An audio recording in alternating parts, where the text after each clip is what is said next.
Welcome to the Nopixafterdark podcast. I'm your host, Aaron Dante. Today, we have a very special guest on the podcast. This person is blowing up all over my social media. Everywhere I look, I see this person's name. I'm like, who is this person? Who is this? I mean, she's doing big things. The community, I haven't seen this many people just rally around somebody like this in a long time, especially in Baltimore.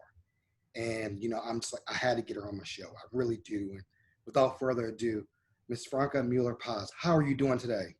I'm good. I'm excited to be here. Thanks for having me on. Hey, I appreciate you coming on the Notebooks of Dark podcast. And could you please tell everybody, give a little background? Okay, what are you doing in Baltimore City first? What's the big thing that everybody's?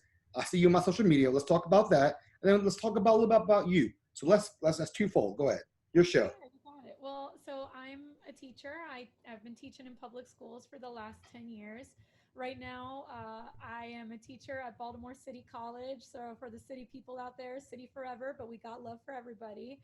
And I'm also a representative in my teachers union. So, I've been elected for 3 consecutive terms to represent teachers within my school and fight for their behalf and for our administration and also for issues that impact teachers across the city and across the state. And you're running for something, all right? I am, yes. That is also something I'm doing. So I am running for city council for the 12th district, and I'll be on the ballot on November 3rd. So super pumped about that. That's a beautiful thing. That's a beautiful. Again, I see her. This everybody's really excitement. I haven't seen this much excitement in Baltimore City in a long time for her candidacy. So tell the listeners a little bit about why are you running for ball? Why are you running for a candidate? Like why do that? Why get into politics? I always ask people that. Then your whole life is out there. You have no more privacy. Why do that? Why would you want to do that? Yeah, totally not something that I thought I was going to be doing. I love being a teacher. I love being in the classroom. I love organizing from the point of my classroom. But I think this is a path that really started when I got here to the United States. So I immigrated here from Peru. There was some political turmoil happening in my home country, which was Peru, and so my mom and I we left when I was a baby and met with my dad, who was living in Patterson at the time. So we moved in with him, and as I started to get older and get closer to being school age, my dad started to get really nervous. He was concerned that what would it be to, have me go to these schools that had such a bad reputation? There was some drug related violence happening in our neighborhood. And so my dad decided to make a big lift and move us to a neighborhood just a few miles away so that I would have the resources that he felt like I deserved in school and also be able to walk home safe from school and all the things that really like every child deserves. But when he made that choice, that came with some serious sacrifices. So I really grew up never seeing my dad. My dad worked day shifts and night shifts in construction, and he was always struggling, and my mom helping out as well to make sure that we could pay the bills, that we wouldn't be evicted from our home. And so I think, there was this recognition at that time that why do you have to sacrifice everything, like time with your kids, your body having to do this like super intense work that my dad had to do as being a part of construction. Why do you have to sacrifice all that just so you can get what we would like to think that kids deserve, which is a fair shot and a fair opportunity? And so as I grew up, a lot of my life still was very much anchored in Patterson. I started learning folk dancing there. I'm a folk dancer now. That's one of my side hustles. I dance traditional music from Peru and Mexico. But I would go there to, learn my traditional Peruvian dances, stay engaged with my culture. A lot of my dad's work was there. A lot of our family friends were there. And it just, as I got older, it just was so clear and it became so obvious how messed up it is. Like, wow, like your zip code really determines that stuff for you. The kind of struggles that you guys are having over here are so different from my struggles just a few miles away. And so when I was in high school, I began, like working together with other students of color, trying to do what we could from our space. I was a Girl Scout. Shout out to the Scouts doing our thing, and I thank them because that's a big part of how I was able to pay my college tuition was work scholarships that I got from community service work that I had in high school. Um, but then I came to school and started organizing with Casa de Maryland, trying to organize laborers who often can't be unionized, or it's really hard to get them those kind of working protections because of their documentation status. And from there, I went on, became a teacher, and started to use my classroom as a place to fight for those things. So I fought a battle to try to unionize my charter school when I briefly taught in Philadelphia, came back here, have been working with students and the teachers union to try to fight for better school funding, for digital access, for fair opportunities for our students to be able to access the quality and highly selective high schools that we have in the city. And there just came a moment with all this work that I had been doing last fall where I said, where are our champions? We vote for these people, we get people into office. Like, why aren't they not fighting for us? Why aren't they at the school board? Why aren't they out here at these hearings talking about, what we need? And so after some, really, uh, wonderful conversations with my students and fellow union organizers, we decided that we needed to make sure that in this seat in the city council that there was going to be a champion for students and families and workers. And so that's what brought me here today. So here we go. Let's do this thing. I love that. I love that story. I really do. And there was something that you said in your story that stuck out a little bit to me. Now, I could be wrong. Are you a first generation college student in your family? I am. I'm the first Okay. person, yes, in my family to go to college. What does that mean to you? What does that mean to you and your family? Yeah, it was. I mean, my parents are super proud that I was able to go to college, and to me, I always had this like reckoning where I'd said, if we never had left Patterson, would I? Would I have gone to college? I don't know. There was a social pressure in my school where there were so many people, even though it was a public school, that were expected to go to college. It was the thing you did. It wasn't this like hugely celebrated thing. And so I always thought about that like, what if this wasn't the place that I grew up? What if I grew up where I started growing up? And graduated from school there. Like, would I have graduated high school? Would I have gone to college? Would I have left out of state? All these questions, just because what did it mean where I was living? And how did that impact my opportunities that I had grown up as a person? So it meant the world to me to be able to get to college. And actually I started thinking that, and I think this is something that a lot of black and brown first generation kids feel, which is like, I got to do something really fancy. Like, I made it. I have to like show off for my entire family now. Like, I'm carrying the torch for everyone. So I actually thought I was going to go into neuroscience. Okay. And until I met Zeke. He's the first district council person, and he was a couple years older than me, and I was doing a lot of organizing through student government with him. And he convinced me to teach a poetry class when he began teaching. And he was teaching over in Sandtown, Winchester, at a school that doesn't exist anymore called George Kelson.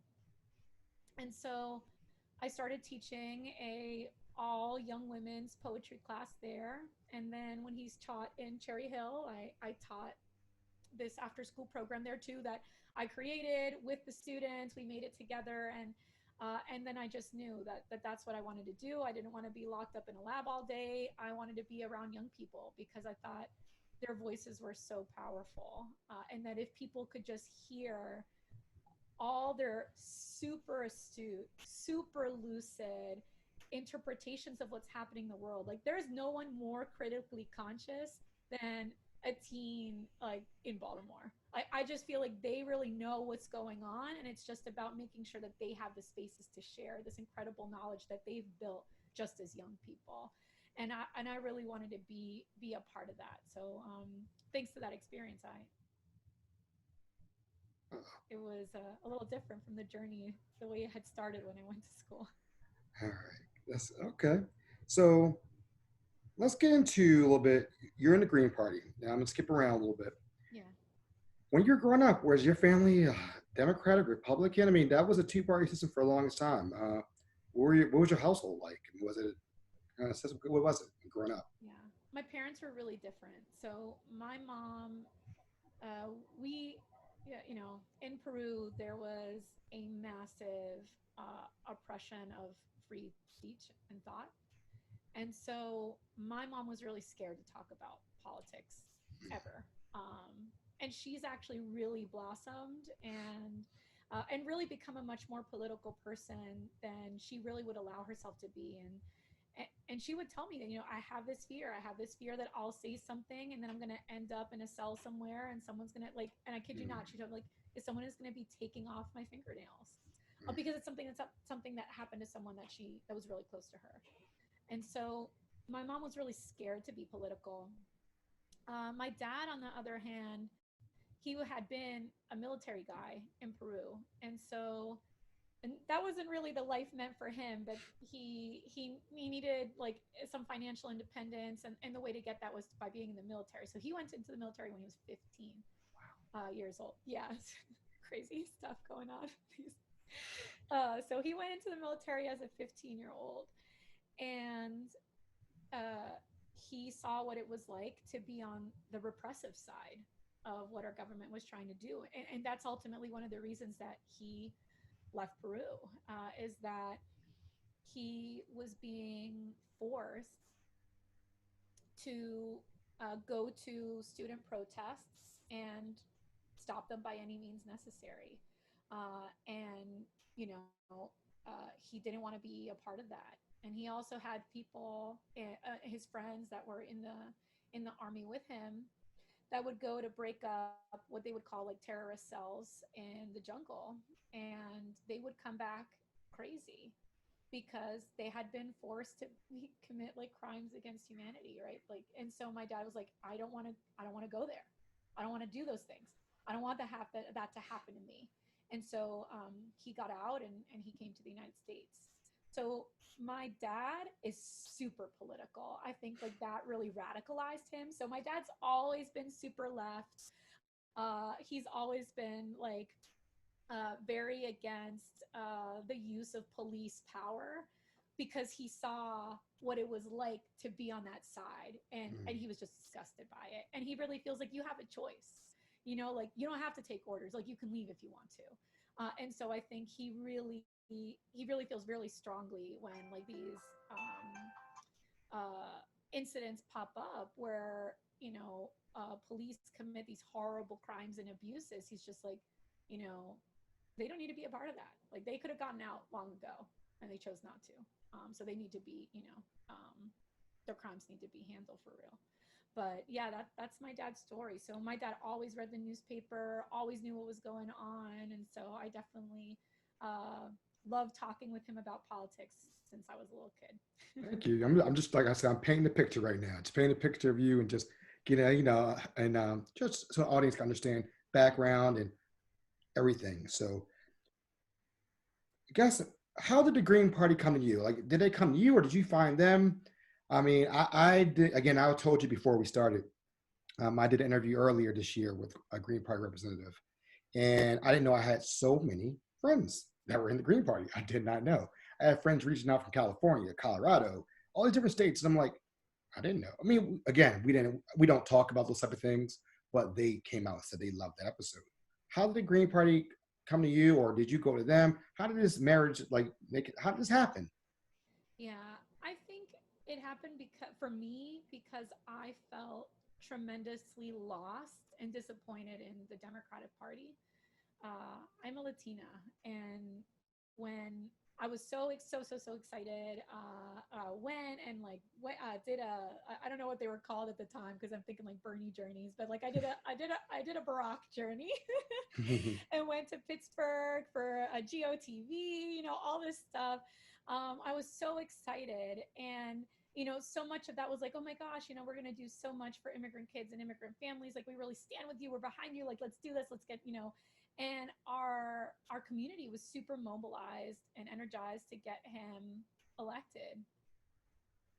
And then to see so many people deported, um, to see what's happening at Burke's Family Detention Center, not too far from here in Pennsylvania, where there are cells that have Crips in them, cells where babies are meant and allowed to be.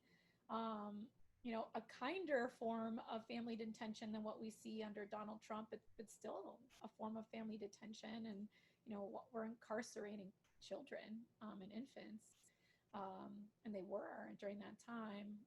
And also to have parents ripped away from their kids and sometimes being taken in front of schools, and so much, it's something that's affected my family.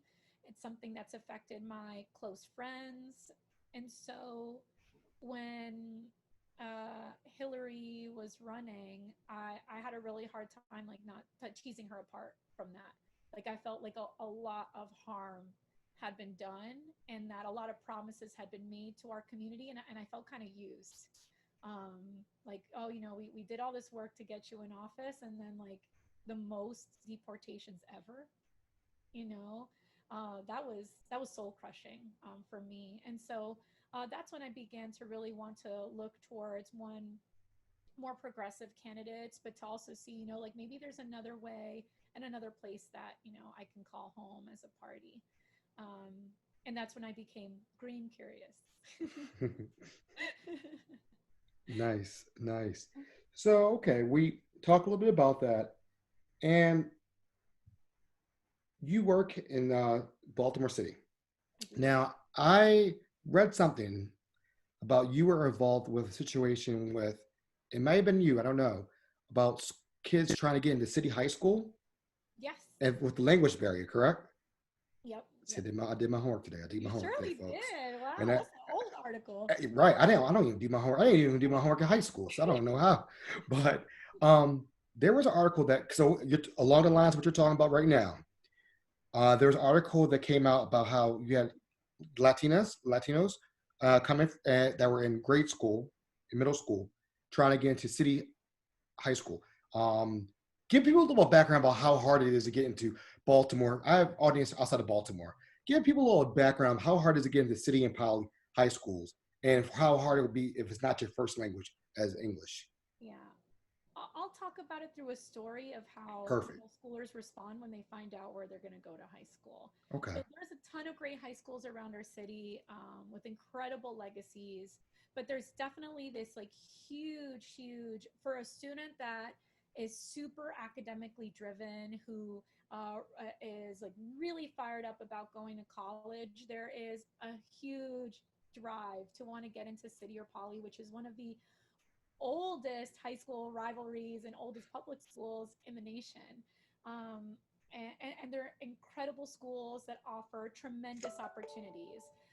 They are schools that, to me, are like rocket ships to success, right? You get tons of support for applying to college, tons of support for being able to get scholarships, all this support to be able to really, like, have a super strong resume, as students apply for the college process. And so, I was talking with one of my students about her friend, and I said, what was it like when you found out that you were going to get into city? She's like, well, I was super excited, but I was right next to my friend.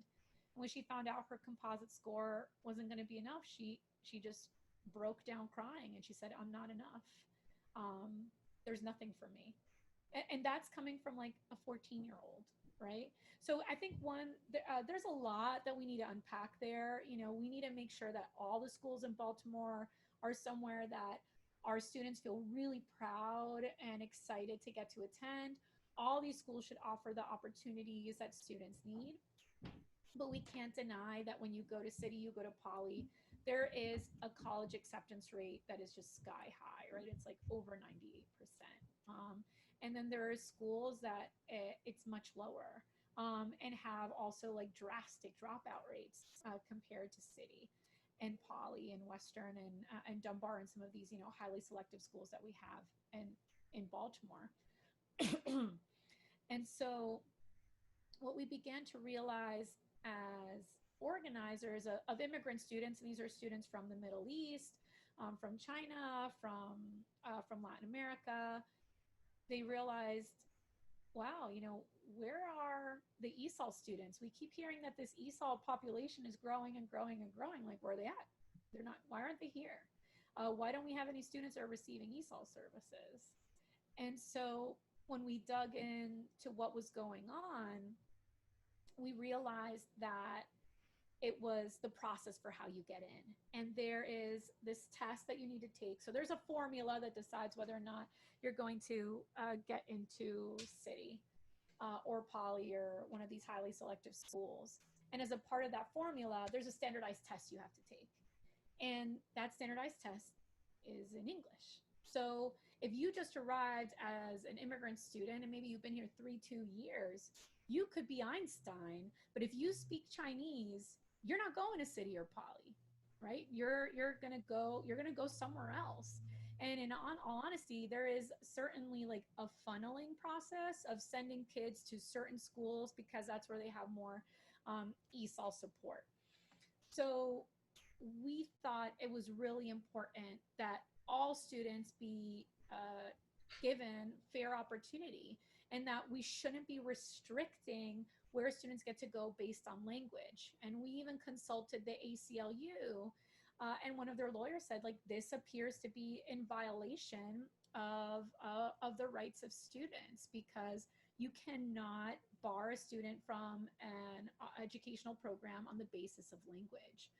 So we really started to go hard at this about almost 4 years ago, um, trying to fight so that students would have a fair shot. And actually, we won a tremendous victory this past spring, where now and for the time forward, if you have been here 3 years or less in the country, you have the right to a translator to take that test with you so that you can really show your ability in math and you can really show your ability in reading comprehension, not based just on what you're able to like wrangle and understanding because it's not a language that you speak, but really being able to showcase what they're capable of. And so, yeah, we're super proud of that win, but it's going to take a lot more work. There's still a lot to be done.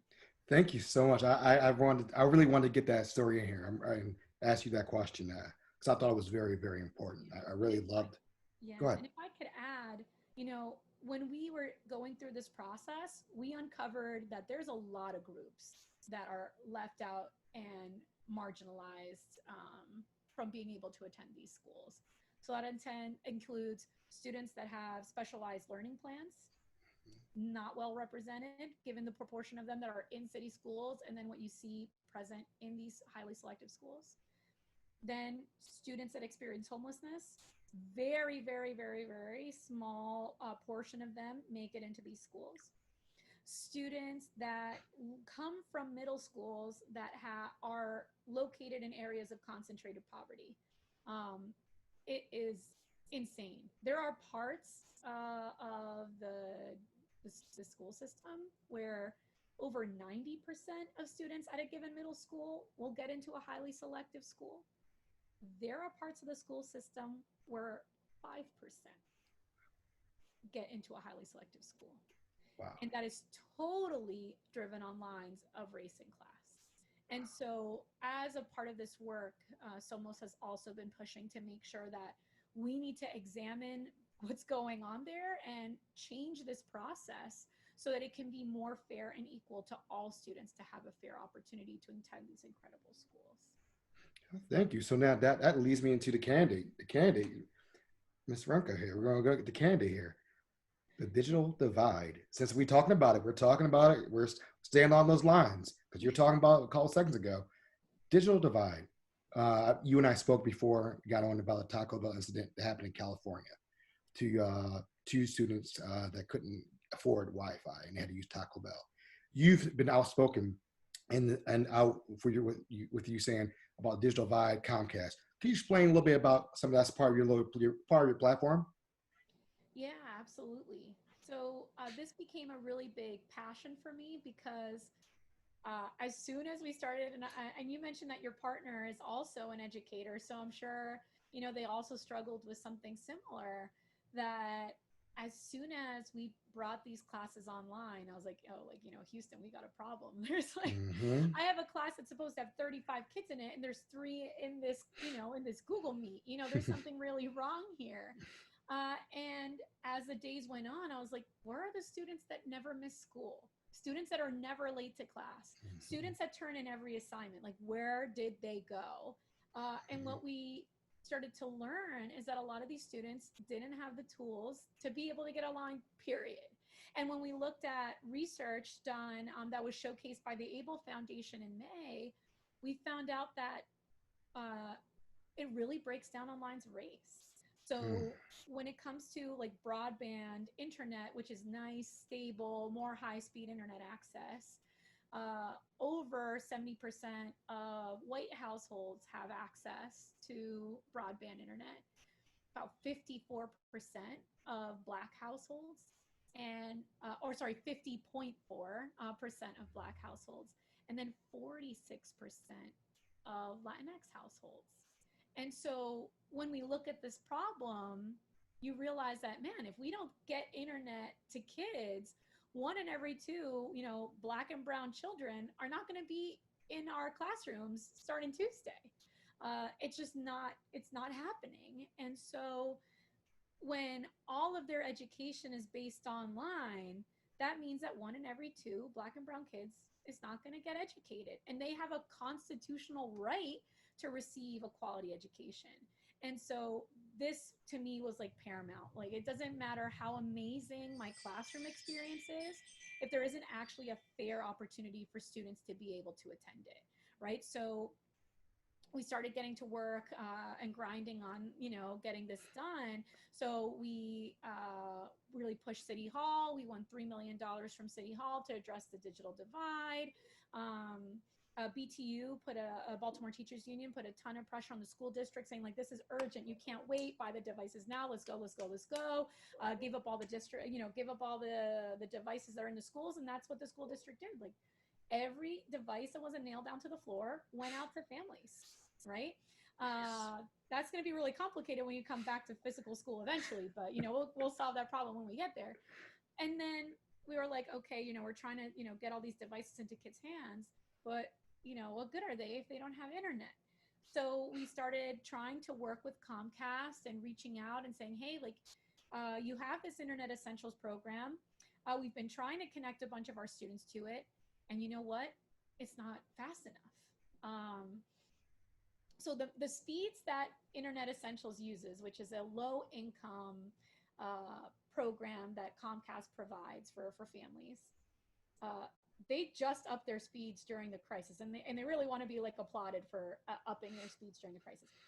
Those speeds were set as the minimum qualification for like, quote, high speed broadband internet by the FCC 5 years ago. So why did it take this company a whole pandemic and 5 years to finally catch up to what the threshold has been, or the bare minimum has been for high speed internet?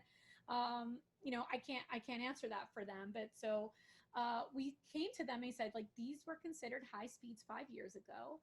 You need to increase the speeds. The way that we use the internet has dramatically changed in 5 years, in 5 months, because of COVID.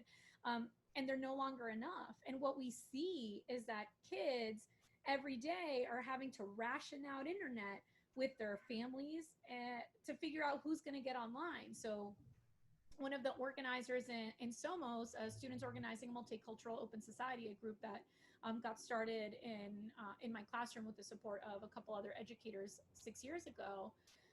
She has Internet Essentials, and that's what she has to do every day. And she says, it's either my parents get to be online and do the work that they need to do to be able to put food on the table, or me or one of my sisters gets to be online. We can't all be online at once. There can only be one person, or it just doesn't work.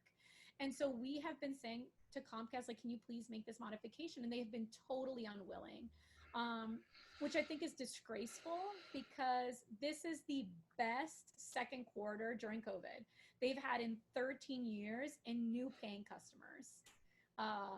And despite that, and despite all the profits, like billions of profits that they've made during this quarter, they're unwilling to just increase the speeds, which costs them nothing in infrastructure. The infrastructure is already built. You can just increase the speeds. All they lose is one more tier that they get to put on their website so they can make more money off of us. Right. So Hmm. I think it's a huge problem. And as far as like a candidate and a policy, like we got to bust this basically monopoly that Comcast has that allows them to bully us around with prices, with speeds.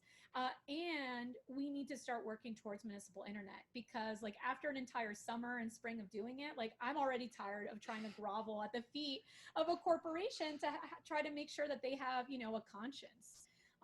So I think we gotta cut them out. No, no, that was you gave me some information I didn't even know about. Hopefully, my listeners are like, "Wow, okay, that was deep." I appreciate that. Yeah. I So if you mean, thought you hated Comcast before, oh, I mean, you brought it back to. I was thinking to myself, like, damn, like growing up, man, I was like, my parents were on the phone. I couldn't get internet, and so if I was on the internet and somebody called, it kicked me right off. So that's what it brought it back to me. It was like that's when you were explaining that. I was like, oh man, I remember those days, and now I understand a little bit better and clearer what you were fighting for, and so I appreciate you explaining that to everybody. Okay, so we're gonna move to District 12 here. We're gonna move to District 12. Okay, we're gonna talk, the see what's heart of going the on. city. The heart of this it is the heart of the city. So how can you attract more businesses to District 12? So I've been talking a little bit with some business owners around the district, and something that comes up really frequently is that there needs to be support for young entrepreneurs. That's something that's really missing. At the end of the day, it's other small businesses, often like Black owned, that decide to take new businesses under their wing and basically godfather them until they get on their feet. And that's coming out of just like the kindness of people's hearts. But we need to have something that is in our city's infrastructure to make sure that people who want to go in and start a business have the skills to do it. Because I think it's really important to think about who those entrepreneurs are. There are kids that just went through our Baltimore City school system. And we know that in our student population, there has been tremendous lack of systemic access to wealth through redlining and all these different things. And so a lot of them like don't know what the process is like, and maybe even their parents or their grandparents don't know what the process is like to get a loan, like a mortgage loan, let alone a loan to be able to start a business or to, buy a property to be able to get your business started or to get the initial financing you need to start something.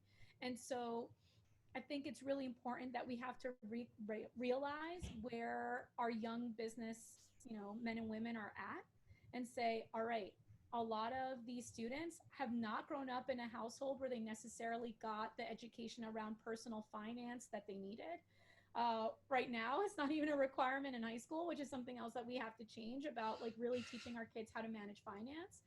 But we have to accept that that's the reality, which means that we need to really coach, like from the moment that someone's showing like sincere interest in wanting to get a business started till they're a couple years in and have some like firm ground under them, how we're going to support them as young businesses, because I think we really just leave these guys out there in the cold. And if someone doesn't take them under their wing, like one of these more established, like I said, often Black minority owned businesses, they're really out there just trying to fend for themselves. And uh, in in the time of COVID, that is going to be a very hard task for our young businessmen and women.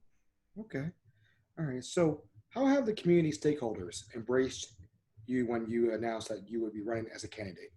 I mean, you're running against the candidates already been there for a while, but how has the community just in stakeholders embraced you, and how have you gone out and embraced them and tell them that you were there for them?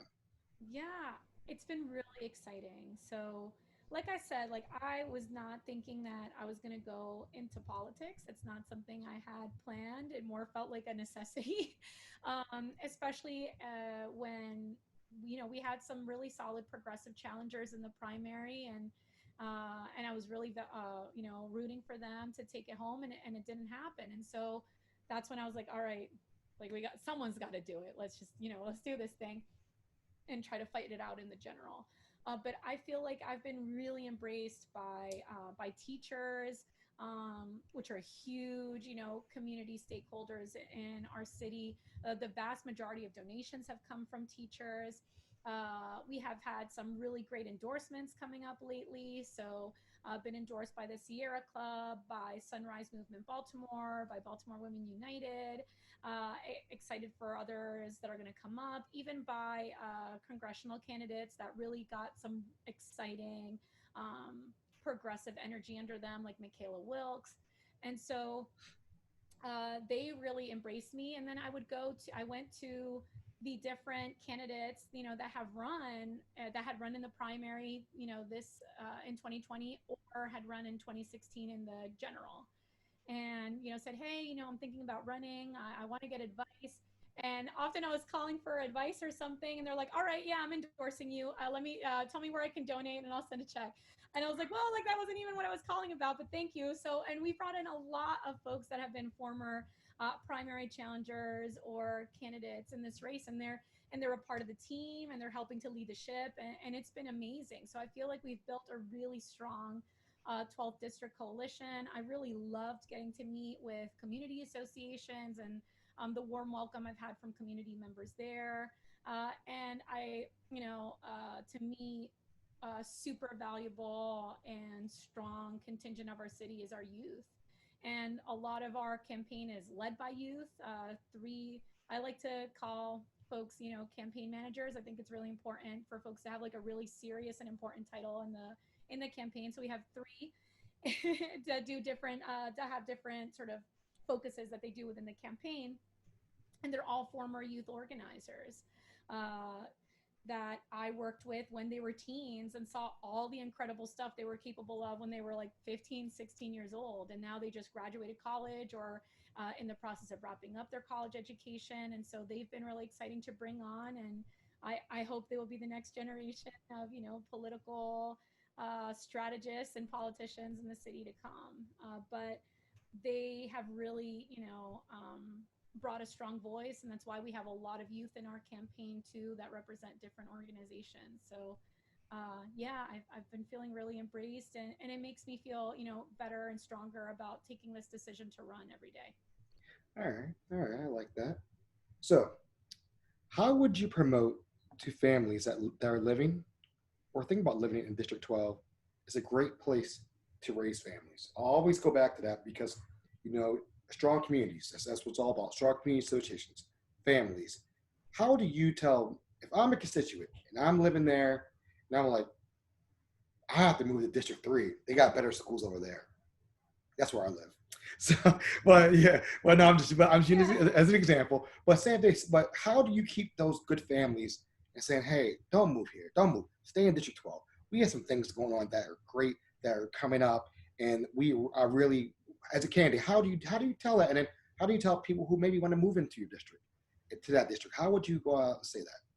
Yeah, well, I love District 12. So I've been living here since 2013, and I've been in the Baltimore area since 2006. So I was like District 12 adjacent. Actually, I might have even been there back when I lived for a couple years that I rented in like '08 or something. But anyway, I think it's an incredible place to be. Right, there's a lot of energy. It's the center of the city, so all the heart of transit is located in District 12. So I think um, for people especially that say like, oh, like I like to travel, get around, like being able to access the light rail, being able to access our Penn Station and being able to take the MARC, being able to get on the Amtrak. Like I think that's a huge draw for folks that say, whether it is that they want to be working in other places and living in Baltimore, or they just love the possibility to be able to like spend a day in DC or New York or what have you. Like I think that's something really special that the district offers. I also think that there is just a really, vibrant artistic soul in the city.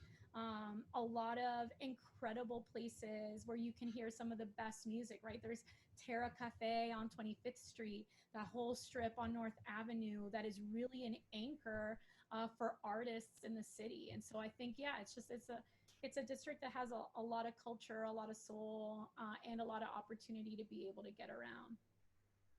That's nice. Yeah, I'm thinking about it. You're definitely right on that. You're definitely right. So what are your top three opportunities and challenges you would think for a district if you were to be elected? What would the top three opportunities and challenges going the next 5 years you would just look at as a candidate? Hmm. So I think a lot of these opportunities start as challenges. Right. So I'll kind of interpret them that way. So one is definitely, winning this fight to see like the need for municipal internet. So I think there's an opportunity here. I think we've recognized as a city that we really need it. We need it to be a 21st century city. There's other cities around the country and also in Baltimore itself, or sorry, Maryland itself, that have shown that when you bring in municipal internet, it can be really good for business, really good for local economy. So it's happened in Chattanooga, Tennessee, even in Easton, Maryland. So I think that's one. Another is that we need to look at what's going on with our public safety, right? So there is a huge uprising that has been taking place in our city for years, demanding that we really take a hard look at what it means to keep our citizens safe. And so I think there's a huge challenge to make sure that we can do the organizing conversations and build the relationships we need so that Baltimoreans see the need to really do a full transformation of what our public's safety system looks like. But if we can get Baltimoreans on board, I think there is a tremendous chance that we have to say, all right, we've been trying this way of like policing ourselves out of crime, policing ourselves out of the struggles that people in our city are facing day to day. There's so many of our neighbors here in the city that are just trying to survive. Like they don't have the chance to thrive in our city. They're just trying to make it day by day. And so we're trying to police our way out of a lot of the consequences of that.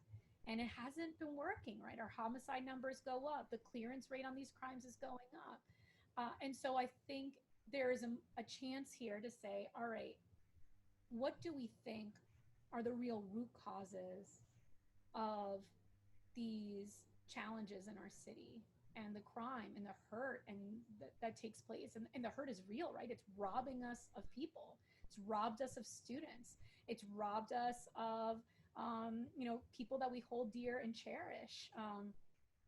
Even luckily I haven't had an experience where a direct family member has been affected in Baltimore, but in my family I had an uncle that was living in Queens, New York, and he was killed in his storefront, right? And when we talk to people about how much money often gets taken when there are these robberies that end in death, and there was a really tragic incidents earlier this year, which you may have heard of, right, which were two mothers being killed in front of their children. Uh, Two mothers, entrepreneurs, great staples, thinking of staples in the community that were killed in front of their kids. And when I ask how much money is often stolen in situations like these, and it's like a couple $100, it's not. Mm. And so people are making desperate decisions. So we need to make sure that we are doing active preventative crime work to ensure that people have the financial opportunities that they need to be successful, are learning the skills that are required of them to be able to really participate in the 21st century economy. We need those things. We need jobs for our youth. We need rec centers for our youth so they have other options that they can turn to, and mentors that they can turn to when, like, um, these decisions come knocking at their door. So I think we have a huge chance to make that turnaround. And as a part of that, a third opportunity that we have is that, and part of it is sitting in Annapolis right now, is that we need to fully fund our schools. We have a chance right now with the Kerwin bill to really bring a more just, equitable school formula to Baltimore City. But the city's not off the hook. Like the state has to do their part, but the city has to do its part too. And right now we're looking at a situation where our budget for education is about 15%. That's everything. That's everything having to do with educating our kids. Mm. And in the rest of the state, the average that a district spends out of their budget is 36%. So we need to be fighting not just for Annapolis to make sure that they make the right calls, like open up this session and veto, do a veto override on Kerwin so we can get money into our school system from the state. But our city's responsible too. And I think that it's really important for us to, when we're looking at these conversations and hearing the word defund get thrown around, like we've been defunding education for decades. Our school system is already defunded. So I think it's really important for us to look at reprioritizing so that we can make the financial decisions that really lead to our future citizens, our future leaders in Baltimore, our residents, having the dignity that they deserve when they live here in Baltimore. So those are three challenges, but opportunities that we have coming up. Great, great. Okay, so in two sentences, if I'm on the fence right now and I don't know who I want to vote for, tell me why you are the right choice. Tell me why when I go and do my mail in, or I do where I wait in a 2 or 3 hour line to hit that button, what makes you? I'm on the fence right now, the candidate. I mean, as a voter, why should I vote for you? With me, you have a chance to put a champion in that seat. I've been a champion for students, families, workers for a long time. And that's what I'm going to keep on doing if I get elected. So that's your chance. All right, all right. So now you're off the hook a little bit. Now we're gonna get you on the rapid fire. We always do this with everybody, rapid fire. Okay, this Ready. is where you can lay back a little bit, relax, not sweat. All right. What inspires you every day? My dad. He was a Your really hard worker, and yeah. your favorite author? Ooh, ooh. I'm on a bell hooks tip right now. Okay, okay, okay. Your favorite musician? Hmm. Let me think. Violeta Parra.